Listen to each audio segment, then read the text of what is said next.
Welcome back, viewers at home. I am joined by an incredible individual making a change in her own special way.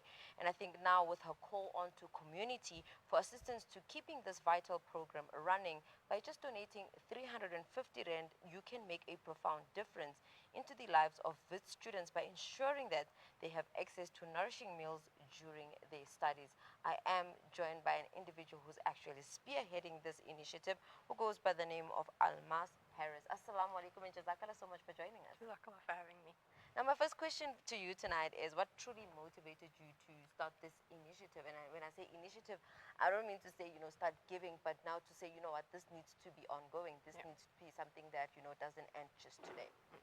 So it's actually my 1-year anniversary for the food drive. Oh, alhamdulillah. So last year this time, there was a huge outage in Braam.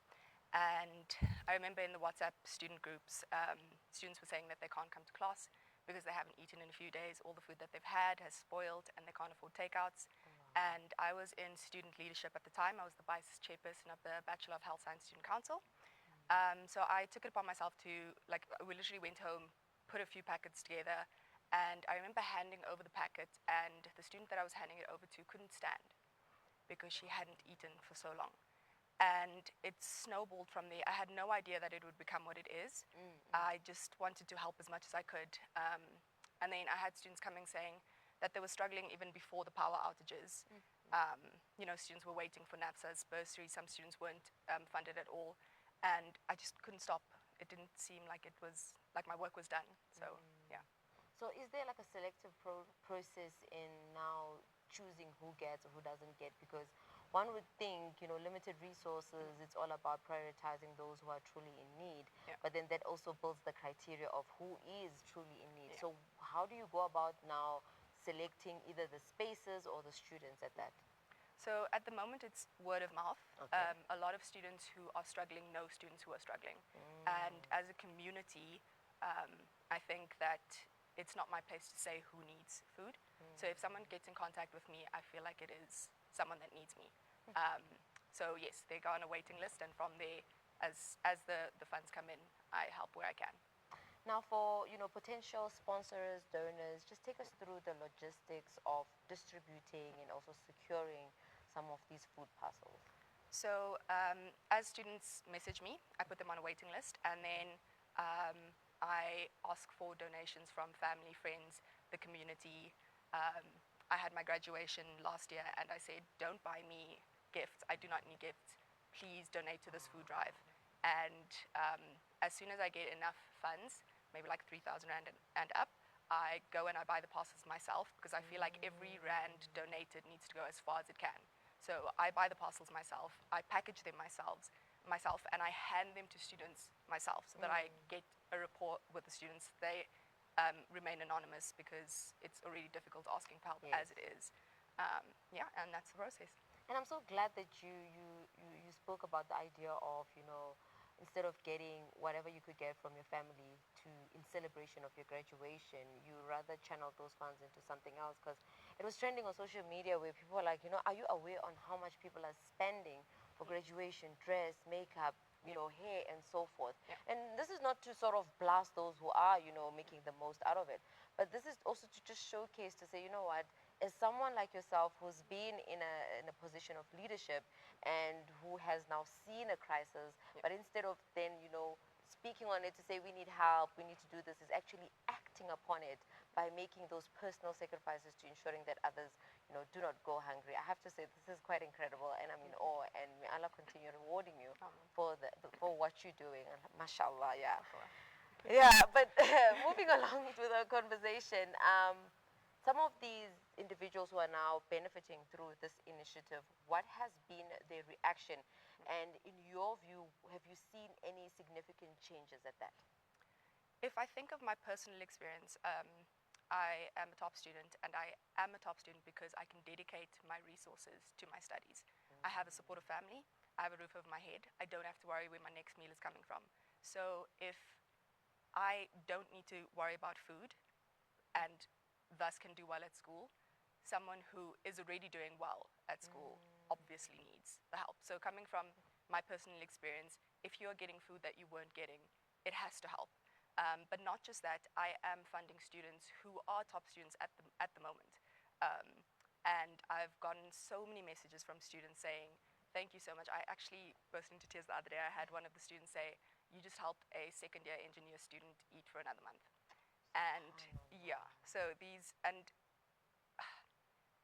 I don't do it for the recognition, obviously, but when I get these messages, it's so motivating. Like, you don't want to stop because you can see the difference that you're making. Yeah. Oh, this is quite an emotional conversation. Like, wow. I think now this brings me back to my other question in terms of, you know, the work that you're doing now. It's not something that can be done only by you, Almaas. It's something that needs all of us to really chip in, and so that we can see greater progression in that sense, where nobody has to now want to find a space where they can get that assistance. And I think this is my question to you in terms of, how do you believe universities and government at large can truly address this? Because this actually speaks on something that we know, the systemic inequalities that exist within the country at large, not just university, not just the society, but a country at large. How can then universities and government really play a role in addressing these issues, so that no student should have to worry about making it to class and getting those grades, but at the same time, you know, having to fend for themselves for those basic needs? Look, I'm a firm believer that you should not need to choose between food and education. And I think people in leadership need to come to the party with that in mind. I can't say what these initiatives are. I know that there are WITS initiatives. There's the WCCO, there's OSS, but these resources just do not reach every single student. They always fall short. So I don't know what the changes could be. I don't know what could be implemented, but I think if everybody just starts to do a little bit, just help a little bit, I think it can snowball into something amazing. In your take, what do you believe that these issues still exist in our current times, when we talk about we are such a, you know, 5G generation? We speak on the many beautiful things that we sort of are welcoming, but yet there are so many who are left behind. I mean, we talk about, yeah, students are in university, but they also now have to struggle through new problems. Why do you think such exists? I think one of the things that we can do is, if you are able to be in a student leadership position because you want to make a change, then go for those things. I think from a student point of view, enter spaces where you can make a change.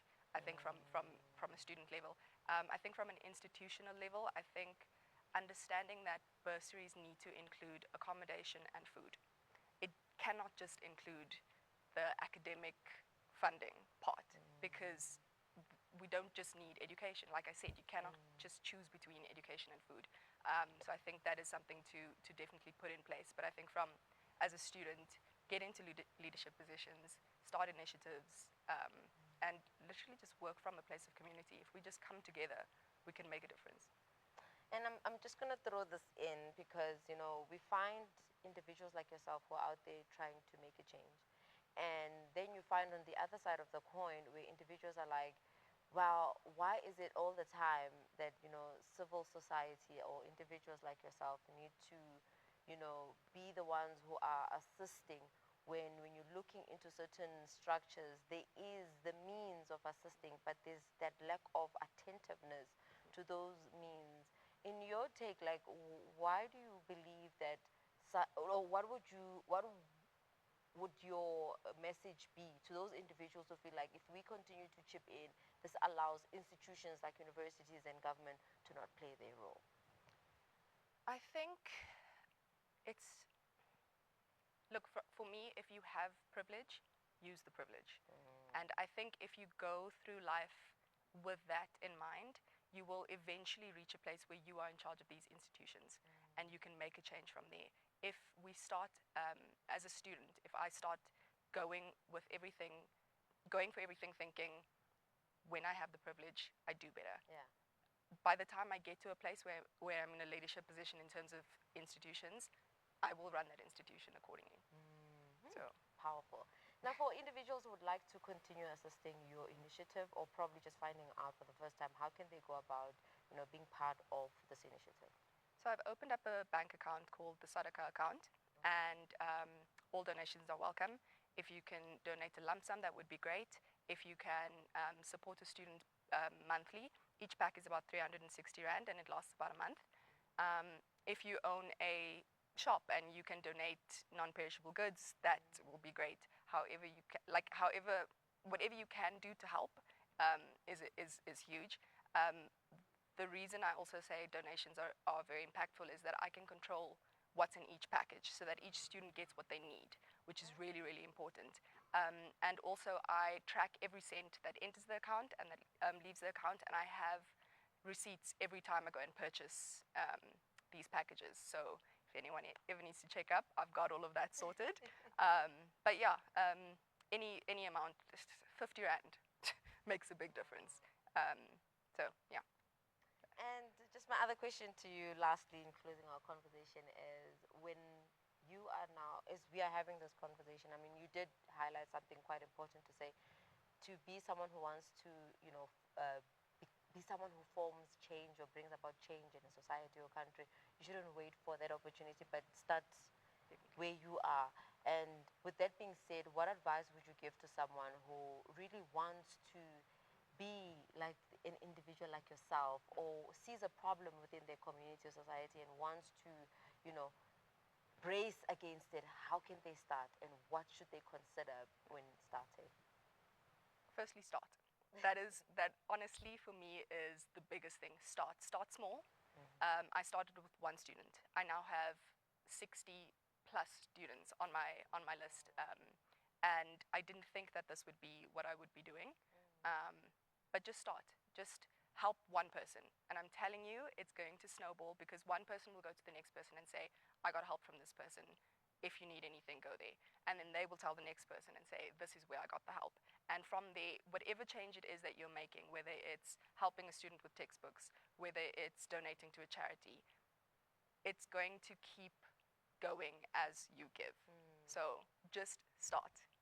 It can be tiny, but start.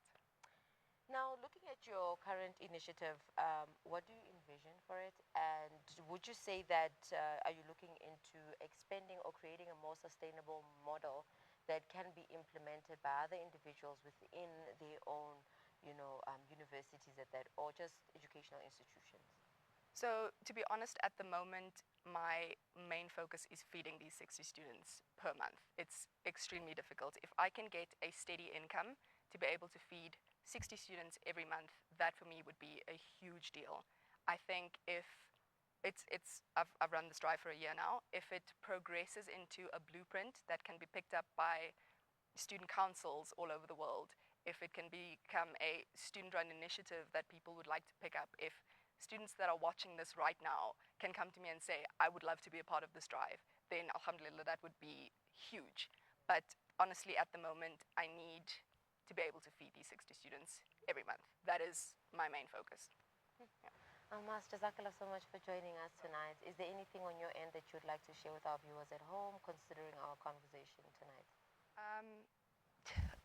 In terms of the initiatives, if you want to make a change, just start. And if you would love to help my food drive, any little bit helps. Jazakallah for this platform. This is really, really an incredible opportunity. So yeah, thank you so much. For having us and leaving us quite inspired and motivated, and really helping us understand that don't look at the one person you're helping, but look at how you are actually assisting them in really overcoming a challenge that they faced with, rather than, oh, it's only one person. Because, usually at times we're so number-based to say, I want to be helping 100 versus one. And for you, it started at one, and look at it now. It's literally having 60 plus individuals relying on you. May Allah continue blessing you and taking you strength to strength. And inshallah, may many, many individuals jump on this initiative, because we know that it's not only just helping you help others, but then it's a situation of helping those in need, overcome their challenges, so that they can ultimately focus on getting those distinctions and cum ladders, inshallah. Jazakallah so much. Viewers at home, that was quite a delightful conversation with Almaas Harris, who is an individual who's literally working so hard and tirelessly to really ensuring that no student goes to bed hungry, or no student has to choose, as she said, between education and really like sustaining themselves. But viewers at home, that's where we close it off for now. Let's take an ad break. See you just after this.